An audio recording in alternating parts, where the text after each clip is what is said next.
Hey there, if you're in sales, whether you're an individual contributor, you're a sales manager, or you run a business or an entrepreneur, this video is for you. Now, you may not like what I have to say, but I do believe it will be one of the most important videos that you probably watch this year, because I believe there is a pandemic sweeping through the world of professional selling, and it's having a very negative impact on people's sales performance, which is obviously impacting people's ability as an individual contributor to hit sales quota, or if you're a business, to actually generate revenue. You know, we could see people getting laid off and more businesses going out of business in the coming years if this isn't addressed. Now, we know statistically a huge number of new businesses do fail every year, and the primary reason for failure is lack of cash flow, which means they're not making sales, they're not bringing revenue in, and revenue is on the decline. Sales performance is on the decline, and it's not just me saying this. I have some empirical evidence that I'll share with you in a moment to prove this, and we'll talk a little bit about what we can do about it. Now, this isn't intended to be a rant. I know a lot of people who know me quite like when I have my rants sometimes, which I occasionally do. This isn't the intention for this video. I want to share with you, as I said, something that's very serious and affects us all. Now, in case you don't know me, my name is Brian Conway. Normally on a Friday, I do something called 4-Minute Friday, where I take just 4 minutes to share with you a tip, strategy, or tactic that'll help you make more sales. Today, this is probably going to be a few minutes longer, but I really hope that you will just give me that time, because I said I think it will make a big difference. Now, before I start, a quick story for you. So back in the early 90s, a CEO of a major, it was a tech company, but a major well-known company, you all know whether you're in tech or not, stood up on stage at the AGM and announced that his business, the company he'd been running for a number of years, was about to fail. It was in near bankruptcy. It had made a $5 billion loss, all right? Not just a downturn in profits, an actual loss. Now, this organization used to be the market leader. They had about 90% market share, I believe, at one point. And that company was IBM, which, as I said, I'm sure you've all heard of. So the question then becomes, how does a company go from true supremacy within their industry to near bankruptcy in what was only actually a few years? And the problem was change. Now, in that instance, it was the technology that changed. We went from mainframe computing to desktop computing, and therefore, as a Goliath in that industry of mainframe computing, they just didn't adapt. They did a little bit in the world of PCs, but just didn't adapt fast enough and nearly went bankrupt. Now, mid-90s, Lou Gerstner takes over the company, manages to turn it around and save it, which is great news. But the point is, it was nearly driven into the ground, but the change was happening. It's just people didn't want to see it or weren't looking for it. And there is a change, as I said, almost a pandemic that's sweeping through the world of professional selling that could potentially have that same impact. Before we know it, it's kind of too late, and things are going to be very difficult, if not impossible, to recover. So, what am I talking about? I'm talking about professional sales skills, and I'm talking about the ability for professional salespeople to hit sales quota.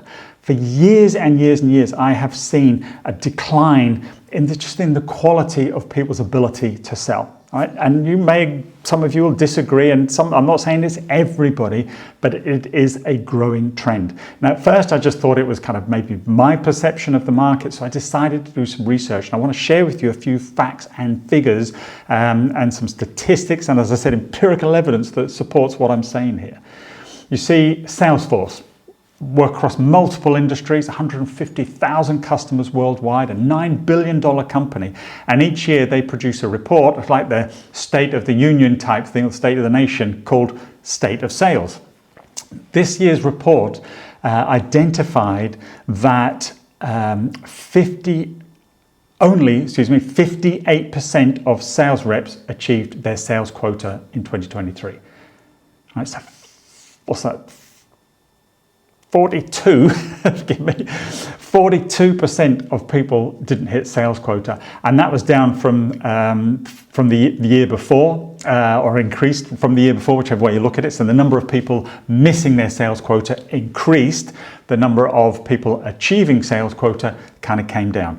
That's just one report. Another company, exactly, again, another big sales performance and management software company, all right, granted not as big as Salesforce, thousands of customers, not hundreds of thousands of customers, but again, looking at all the statistics, and these companies have the actual data, all right, based on their CRMs and sales management platforms of what sales performance looks like.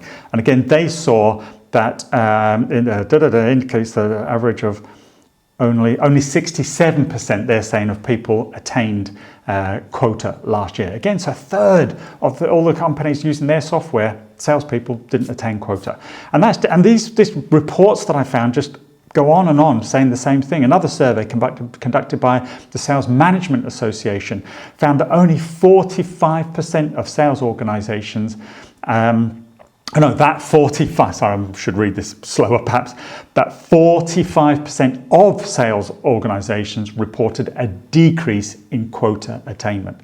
So again, nearly half of all the companies that they surveyed saw a decrease in the number of salespeople hitting sales targets. Another one here, Journal of Personal Selling and Sales Management, again, without getting into all the facts now, saw another decrease in the number of sales reps meeting or exceeding sales quotas in 2023. And in fact, there's loads of them here, even some big publicly traded companies. I mentioned IBM earlier, but that's one of them. Oracle, there's loads are listed here. They're saying, all right, there's been some fluctuations, and it's been a challenging time over the last few years with recessions and various things, downturn in the economy or whatever. But they're saying they're all seeing a trend of a decline in sales quota attainment rates. All right. So as I said, there's loads of this stuff out there if you want to go and look for it and as I said, research this for yourself. But this is the trend. So therefore, we've got to ask why? What is going wrong? Why are salespeople getting worse when, in theory, there's never been access to more knowledge and more information that could help people? And I think there's a number of reasons. And the responsibility, it's no one thing. The responsibility lies in a couple of different camps. Sales management, sales leadership, business owners. I think there's a responsibility there of which is being abdicated on. Individuals are saying, look, I've employed a salesperson, now go sell. That's what I've employed you for. And they're not providing the right support. They assume that individual, assume that individual will do the job. They give them the pitch deck or whatever produced by the marketing department or product line or something. They give them some product training and then they say, go. All right? And that's not enough. But it also works at the individual level as well. Individuals are not committed to learning in the same way I think that they used to be back in the day. I mentioned IBM and Oracle and Xerox and some of these big tech companies. This is the industry I primarily work in, but this is across all industries. But used to have these sales schools. When I first got into sales, my foundation sales course was 2 weeks, residential, every day, training and role-playing and training and role-playing.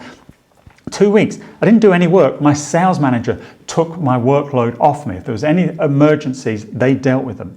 And I think coming back to sales leadership, that is where you're missing out. You're putting people on sales training and then expect them to do the training and their job.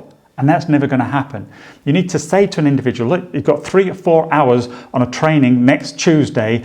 Turn off your phone or redirect it to me or change your voicemail message and say if you won't be available for 4 hours and if there's an emergency to call me and give them my number.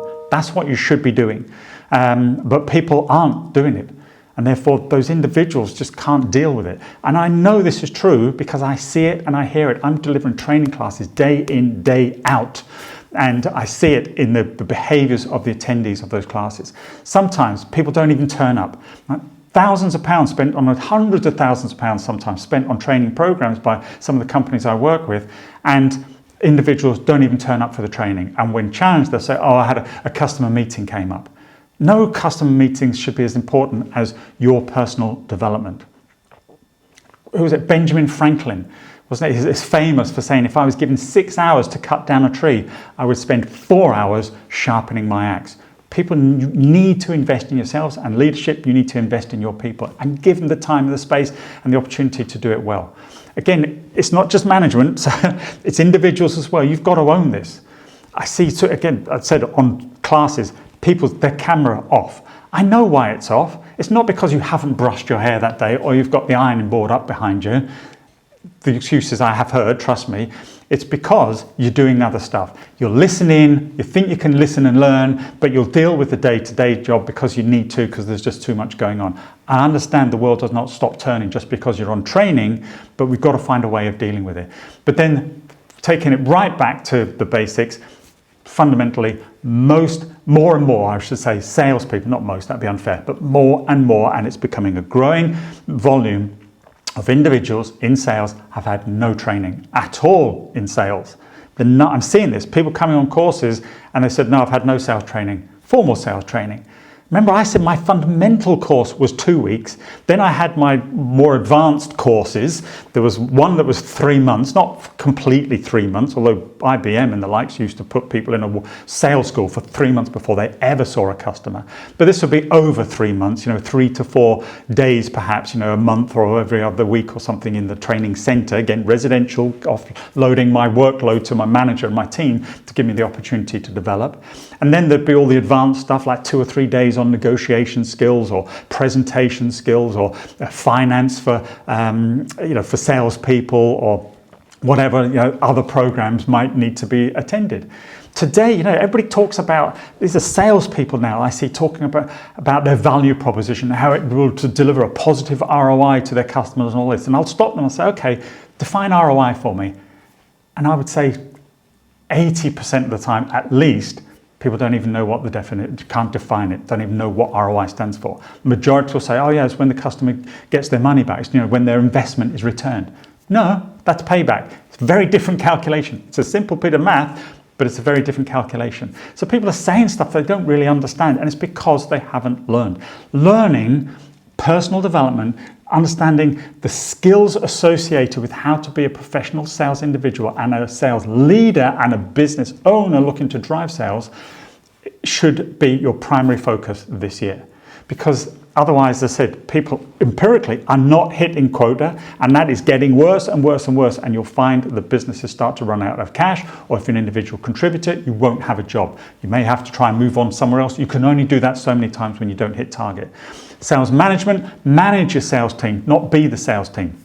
Again, I'll stop in a minute, trust me. But this whole thing about sales management stroke player, I'm a manager player. All right, what's all that about? It's just become a thing that is totally impractical. When in any other sport or professional business do you see the sales manager or the coach or the team manager actually playing as well? There's not rarely, maybe never so strong way, but very, very rarely will you ever see a manager of a football team, a soccer team, a professional sports team of any kind actually on the pitch on a Saturday afternoon or Sunday afternoon kicking the ball around. All right, they're not. They're on the sideline coaching and supporting and teaching. I've never seen Christian Horner racing on a Sunday afternoon in a Formula One car. Maybe back in the day he was a driver, I don't know about his history. But today, as the leader, the manager, the team principal, he's there to get the best out of the team.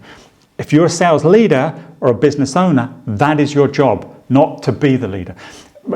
My nephew, he was telling me last month or last quarter, I can't remember now, he's a sales manager running a small team. He did over 90% of the quota for that team, for the company for that month. There's something wrong there, isn't there? Now, he is a great salesperson, no doubt about it. He's my nephew, he's bound to be. But he can't step back, and the team are so poor that he's having to prop them up doing all the work, but of course they're not developing. So that's wrong. Don't do that if you could relate to that sort of situation as well. So all I'm going to ask you to do is this year, invest in sales training. With me, with somebody else, I really don't care. All I would say is keep it simple. Right? The other thing I see that is becoming a problem is because there is so much knowledge out there, it's almost becoming a little bit too overwhelming and people don't know where to turn. Or you've got individuals with no experience, people running sales training programs who look like they're 12 and they're maybe late teens or early 20s.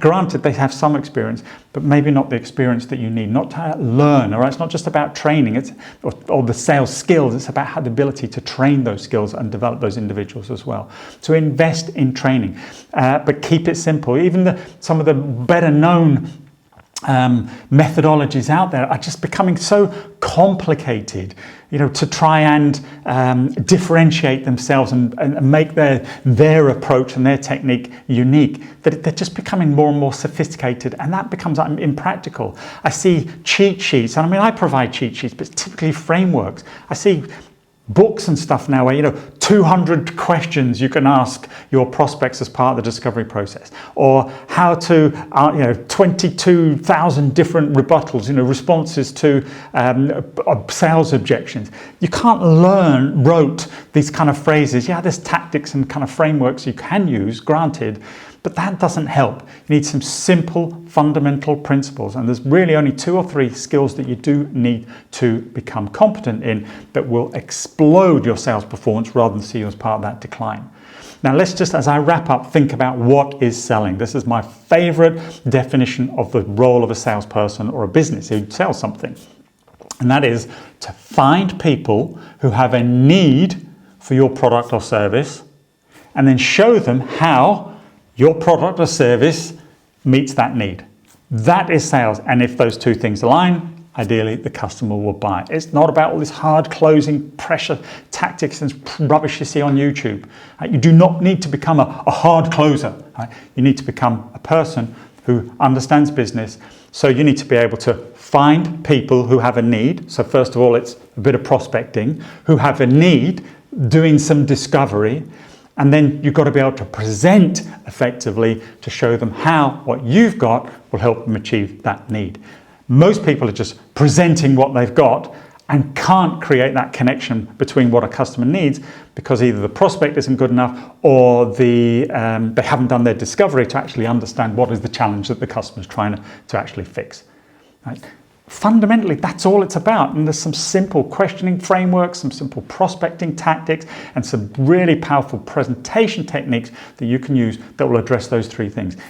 Reach out to me if you want help, but go somewhere and get some help. That's all I would say. Do not just listen to me today, rambling on and ranting potentially for 10 minutes and do nothing about it.